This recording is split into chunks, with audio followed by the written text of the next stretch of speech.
ആയിരം ചതുരയുഗം കൽപ്പാന്തകാലം അത് ബ്രഹ്മാവിനൊരു പകലാണെന്ന് ചൊല്ലിയും, അതുപോലൊരു രാത്രി പ്രളയമായുള്ളതും ബ്രഹ്മാവിനുണ്ടെന്ന് ചൊല്ലി ഗുരുദേവനും.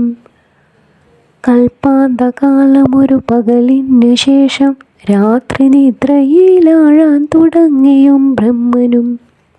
ഹയഗ്രീവനെന്നോരസുരനും അപ്പോഴോ ബ്രഹ്മമുഖത്തൂന്ന് കവർന്നുപോയി വേദവും.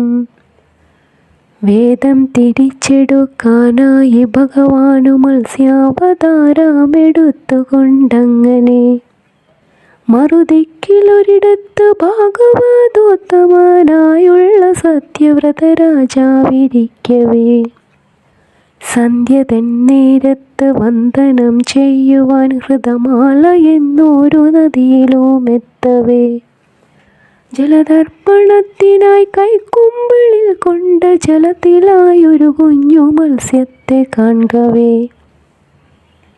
പലവട്ടമൊഴിവാക്കി വിട്ടിട്ടും അത് പിന്നെ സത്യവ്രത രാജാവിൻ കൈകളിൽ നിൽക്കവേ, അപ്പോഴ പൊന്മീനു ചോദിച്ചു രാജാവേ, കുഞ്ഞുമീനെന്നെന്തി തള്ളിക്കളയുന്നു?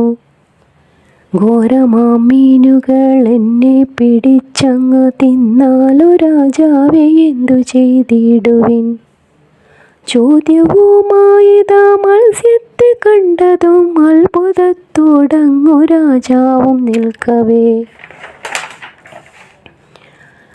കൗതുകം തോന്നിയിട്ടൊരു കുടം വെള്ളത്തിൽ കുഞ്ഞനാം മത്സ്യത്തെ സൂക്ഷിച്ചു വെച്ചതും, മത്സ്യം വലുതായി കുട നിറഞ്ഞങ്ങനെ അതിലും വലുതായ കുടത്തിലുമിട്ടതും, കുടവും നിറഞ്ഞു വലുതായി മത്സ്യവും ഉടനെ അടുത്തുള്ള കുളത്തിലായി മാറ്റിയും, കുളവും നിറഞ്ഞു വലുതായി മത്സ്യവും ഉടനെ തടാകത്തിൽ മാറ്റി നോക്കി, തടാകം കവിഞ്ഞു വലുതായി മത്സ്യവും ഉടനെ അടുത്തുള്ള നദിയിലാക്കി, നദിയും നിറഞ്ഞു വലുതായി മത്സ്യവും കടലിൻ്റെ നടുവിലായി ഒഴുക്കിവിട്ടു.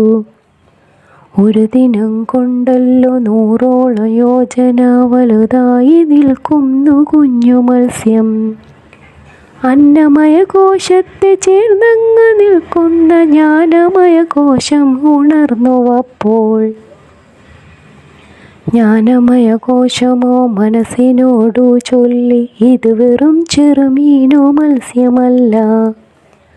രാജാവിൻ മനസ്സിലാ ബോധമുണ്ടായതും സാക്ഷാൽ ഭഗവാനെ നമസ്കരിച്ചും, മത്സ്യമൂർത്തിയായ നാരായണ രൂപം തൻ മുന്നിൽ പ്രത്യക്ഷനായി നിൽപ്പൂ. ഇന്നേക്കു 7-ാം നാൾ കൊടും പ്രളയമുണ്ടാകും, കര കാണാൻ നീ അതിൽ ഉയറിടുമ്പോൾ. സർവബീജങ്ങളും ഉൾക്കൊള്ളും ഒരു തോണി സപ്തർഷിമാർ നിന്റെ മുന്നിൽ നൽകും.